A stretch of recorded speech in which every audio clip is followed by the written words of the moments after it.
इस सेशन में हम लोग पढ़ेंगे रेगुलर लैंग्वेजेस के बारे में। ओके, तो रेगुलर लैंग्वेज क्या होती है? कहता है कि अगर कोई फाइनाइट ऑटोमेटा कोई लैंग्वेज एक्सेप्ट करता है तो वो जो लैंग्वेज होती है वो रेगुलर लैंग्वेज होती है। ओके, दूसरा पॉइंट, अगर रेगुलर एक्सप्रेशन का एक कॉन्सेप्ट होता है, अगर रेगुलर एक्सप्रेशन कोई लैंग्वेज जनरेट करता है तो वो जो लैंग्वेज होती है वो रेगुलर लैंग्वेज होती है। सिमिलरली एक और चीज कॉन्सेप्ट होता है कि अगर रेगुलर ग्रामर कोई लैंग्वेज जनरेट करती है तो वो लैंग्वेज रेगुलर लैंग्वेज होती है। ओके, तो अगर इसको मैं लिखूं कि सपोज करो ये मेरे पास रेगुलर लैंग्वेज है। ओके, कोई एक लैंग्वेज है, रेगुलर लैंग्वेज है, तो ये अगर फाइनाइट ऑटोमेटा उसको एक्सेप्ट कर रहा है, इसका मतलब कि वो लैंग्वेज रेगुलर लैंग्वेज है। दूसरा, अगर रेगुलर एक्सप्रेशन कोई लैंग्वेज जनरेट कर रहा है तो वो रेगुलर लैंग्वेज है, या रेगुलर ग्रामर कोई लैंग्वेज जनरेट कर रही है तो वो रेगुलर लैंग्वेज है।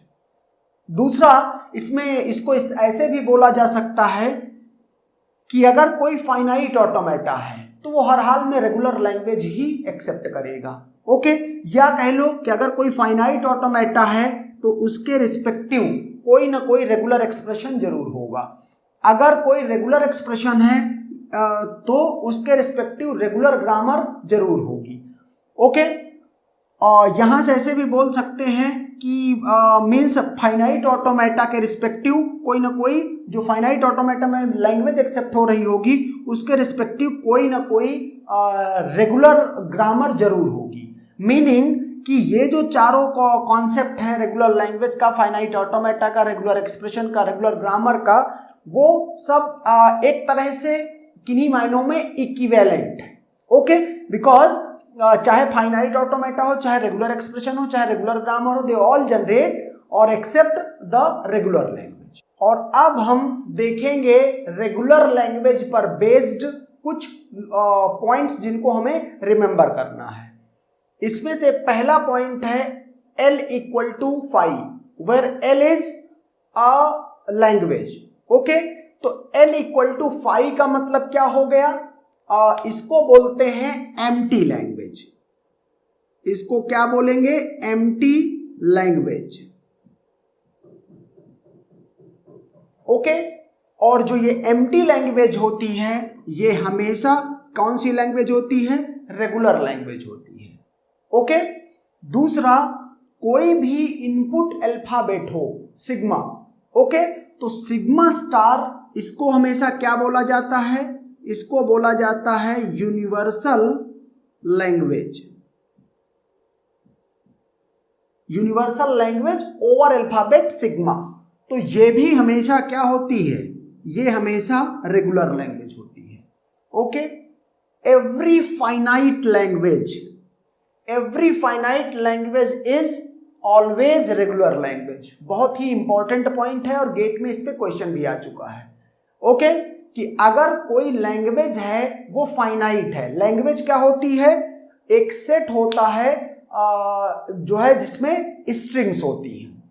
ओके, तो जो मीन्स चूंकि फाइनाइट लैंग्वेज बोला जा रहा है, इसका मतलब जो नंबर ऑफ स्ट्रिंग्स हैं उस सेट में वो फाइनाइट है। और लैंग्वेज की डेफिनेशन ये है कि हर एक स्ट्रिंग भी फाइनाइट लेंथ की होनी चाहिए। ओके, तो फाइनाइट लैंग्वेज का मतलब a set, a finite set. Okay, तो यहां पर मैंने कुछ एग्जांपल दिए हैं, जैसे L1 एक लैंग्वेज है जिसमें 2 स्ट्रिंग है A और B, फाइनाइट है एंड देयरफॉर रेगुलर है। ओके, रेगुलर लैंग्वेज है। L2, इसमें क्या है? 1 2 3 4 स्ट्रिंग है और over input alphabet A, B, चूंकि फाइनाइट है एंड देयरफॉर क्या है? ये रेगुलर लैंग्वेज है। ओके, नेक्स्ट देखते हैं L3, A की पावर n, B की पावर n, वेयर n क्या है? 1, और ये मीन्स 2 लाख की पावर ये 500 जो भी लिखा हुआ है, ये अगर आप a की पावर n b की पावर n को नॉर्मल लैंग्वेज की तरह देखो जब कंडीशन क्या गिवन हो, n ग्रेटर देन और इक्वल टू 0, या इस 0 की जगह कोई और भी नंबर दिया हो, बस अपर बाउंड ना गिवन हो। ओके, तो क्या होगा, इनफाइनाइट नंबर ऑफ स्ट्रिंग्स हो जाएंगी, तब ये लैंग्वेज क्या हो जाएगी, इनफाइनाइट लैंग्वेज हो जाएगी। ओके, लेकिन अभी n की इस तरह की कंडीशन देने की वजह से, मतलब स्मॉलेस्ट स्ट्रिंग है AB और इसके बाद n की वैल्यू इतने तक है, इसका मतलब जितना बड़ा ये नंबर है, अगर इतने डिस्टिंक्ट डिफरेंट सारी स्ट्रिंग्स के लिए इंडिविजुअल फाइनाइट ऑटोमेटा बना लें, जैसे मैं क्या करूं, इसकी सबसे पहले n इक्वल टू 1 के लिए एक फाइनाइट ऑटोमेटा बना लूं, n इक्वल टू 2 के लिए दूसरा finite automata, n equal to 3 के लिए तीसरा finite automata, n equal to 4 के लिए चौथा ऑटोमेटा, इस तरह से 5, 6, 10, 100, 5000, 5 लाख ऐसे करते हुए चला जाऊं, और जितने ये नंबर हैं, चूंकि ये फाइनाइट नंबर है, ओके, इतने फाइनाइट ऑटोमेटा बना लूं। फिर क्या करूं, मेरे पास कॉन्सेप्ट है, एक इनिशियल स्टेट लगाऊं और सबको क्या करूं, इन सबको मैं एप्सिलॉन से कनेक्ट कर दूं। ओके, तो चूंकि ये जो मैंने ये फाइनाइट ऑटोमेटा बनाए हैं, ये सब फाइनाइट हैं, चूंकि ये फाइनाइट हैं इसलिए इतने फाइनाइट ऑटोमेटा बनाए जा सकते हैं। एक इनिशियल स्टेट लगा के एप्सिलॉन का मूव देके इनको सबको कनेक्ट कर दूंगा, और इसके बाद इन सब की फाइनल स्टेट हटा करके इन सबको फाइनल स्टेट यहाँ भी लास्ट में एक मीन्स एप्सिलॉन का मूव देके एक फाइनल स्टेट कर दूंगा। तो ये जो मशीन बन गई है ये फाइनाइट ऑटोमेटा है। चूंकि ये ऐसा कॉन्सेप्ट क्यों वर्क कर रहा है, क्योंकि n जो है वो फाइनाइट है। अगर n इनफाइनाइट होता तब फिर मैं ये इंडिविजुअली जो स्ट्रिंग्स के लिए फाइनाइट ऑटोमेटा बना रहा हूं और उसके बाद सबको एप्सिलॉन से कनेक्ट करके फाइनाइट ऑटोमेटा बना रहा हूं।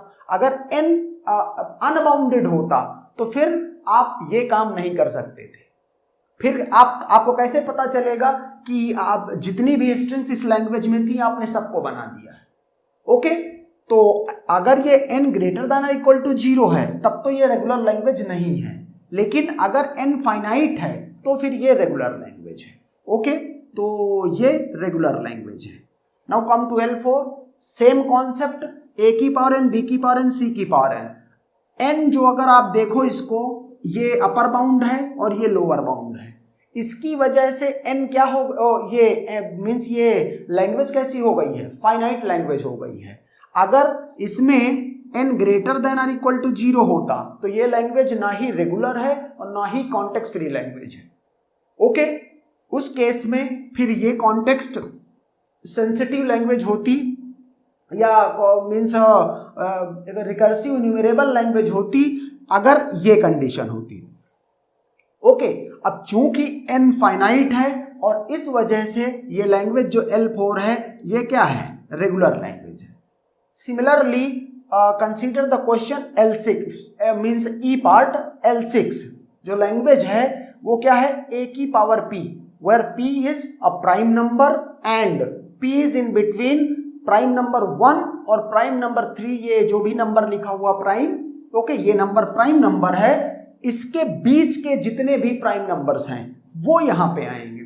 तो इसकी वजह से क्या हुआ, अगर a की पावर p कर देते तो फिर ये रेगुलर लैंग्वेज, अगर सिर्फ होता इसमें p ग्रेटर देन और इक्वल टू 1, या सिर्फ इतना लिख देता कि p जब पॉजिटिव प्राइम नंबर, ओके, तो उस केस में क्या होता कि फिर ये लैंग्वेज रेगुलर लैंग्वेज नहीं रह जाती। लेकिन चूंकि यहाँ पर कंडीशन ये इस तरह की दी हुई है कि p फाइनाइट हो गया है, ओके, प्राइम नंबर तो हैं लेकिन ये फाइनाइट है। फाइनाइट होने की वजह से क्या होगा कि मैं जितने भी इसमें इंडिविजुअल स्ट्रिंग्स बन रही हैं, हो सकता है वो लाखों करोड़ों अरबों स्ट्रिंग्स हों, लेकिन सबके लिए मैं इंडिविजुअली फाइनाइट ऑटोमेटा बनाऊंगा।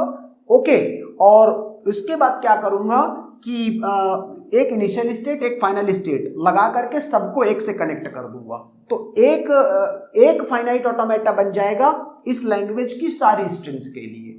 तो क्या बोलेंगे कि the language accepted by this finite automata is regular language. Okay, ये कॉन्सेप्ट हम पहले ही बोल चुके हैं कि the language accepted by finite automata is always regular language. And now fourth point कहता है language which is not accepted by finite automata is called non-regular language. Okay, means suppose करो मेरे पास एक ये सेट है. ओके, ये set है, ये ऑल लैंग्वेजेज का सेट है. ओके, ये ऑल लैंग्वेजेज का सेट है. अगर इसमें से सपोज करो कि ये यहां पर वो लैंग्वेजेज हैं जो कि क्या हैं, रेगुलर लैंग्वेज हैं. रेगुलर लैंग्वेज हैं तो क्या होगा, must be accepted by some finite automata. Okay, accepted by finite automata. Okay, ये एक लैंग्वेजेज का सेट है और इस सेट में वो लैंग्वेजेज हैं जो फाइनाइट ऑटोमेटा जिनको एक्सेप्ट कर रहा है. And therefore all these languages are regular languages. Okay, तो और जो यहां पर बच गई हैं, अब जो लैंग्वेजेज और जो यहां पर हैं, ओके, इन लैंग्वेजेज के बारे में क्या कहा गया कि ये नॉट एक्सेप्टेड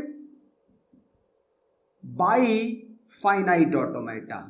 चूंकि ये लैंग्वेजेज यहां पर भी बहुत सारी ये लैंग्वेजेज हैं. ओके, इस रेगुलर वाले सेट के बियॉन्ड, तो वो लैंग्वेजेज जो भी हैं वो not accepted by finite automata हैं. एंड देयरफॉर उनको क्या बोला जाएगा, ये कौन सी लैंग्वेजेज हैं, ये लैंग्वेजेज हैं non regular languages. Okay, next point, every language is either regular language और नॉन रेगुलर लैंग्वेज. यहां पर दिख रहा है, मैंने कहा ये क्या है, ये all possible set of languages है. तो इसमें से इतनी ये छोटे सेट में जो दिखाया है ये रेगुलर लैंग्वेज है, तो जो रिमेनिंग लैंग्वेजेज बची थी वो सब नॉन रेगुलर लैंग्वेजेज हैं. यही यहां पर पॉइंट है कि लैंग्वेज इज आइदर रेगुलर और नॉन रेगुलर.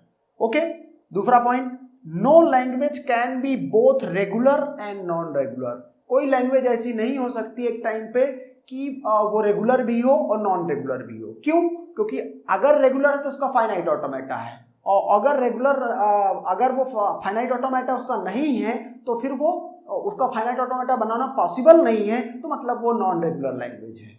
ओके, तो ऐसा कैसे हो सकता है कि एक ही टाइम पर आप ऐसे बोलो कि फाइनाइट ऑटोमेटा बन सकता है और साथ में बोलो कि नहीं बन सकता है. ओके, सी पॉइंट क्या है, every finite language is regular. ये ऑब्जर्वेशन हम ऑलरेडी बोल चुके हैं. But regular language need not be finite. Okay, regular language need not be finite. For example, अगर मैं एक लैंग्वेज कंसीडर करूं a की power n greater than or equal to 0. Okay, तो ये लैंग्वेज रेगुलर लैंग्वेज है. क्यों रेगुलर लैंग्वेज है? क्योंकि इसके लिए मैं फाइनाइट ऑटोमेटा ये बना सकता हूं. ओके, ये Q0 स्टेट है और इसमें एक ही इसके सिग्मा में एक ही इनपुट अल्फाबेट है. तो ये जो लैंग्वेज है ये क्या है, ये a की पावर n को रिप्रेजेंट कर रही है. चूंकि इसका फाइनाइट और इनफाइनाइट लैंग्वेज है और चूंकि इसका फाइनाइट ऑटोमेटा बन सकता है, इसलिए रेगुलर लैंग्वेज है. तो यही पॉइंट है, regular language need not be finite. मतलब रेगुलर लैंग्वेज फाइनाइट भी हो सकती है, इनफाइनाइट भी हो सकती है, but every finite language will always be regular language. Okay, next point, every non regular language must be infinite language. ये पॉइंट बहुत ही ध्यान देने वाला है. एवरी नॉन रेगुलर लैंग्वेज, अगर वो लैंग्वेज इस वाले सेट में नहीं है, इस सेट में नहीं है, इसके बियॉन्ड है, ओके, तो फिर वो हर हाल में इनफाइनाइट लैंग्वेज है. Okay, but infinite language can be regular language और नॉन रेगुलर लैंग्वेज. जैसे ये इनफाइनाइट लैंग्वेज है, ये रेगुलर है, लेकिन अगर इसकी जगह पर मैं एक ये लिख दूं लैंग्वेज a की पावर n b की power n greater than a की पावर n b की power n greater than equal to 0, तो ये लैंग्वेज क्या है, ये लैंग्वेज मीन्स इनफाइनाइट लैंग्वेज है, लेकिन ये नॉन रेगुलर लैंग्वेज है. ये रेगुलर नहीं है, इसका आप फाइनाइट ऑटोमेटा बना नहीं सकते हैं.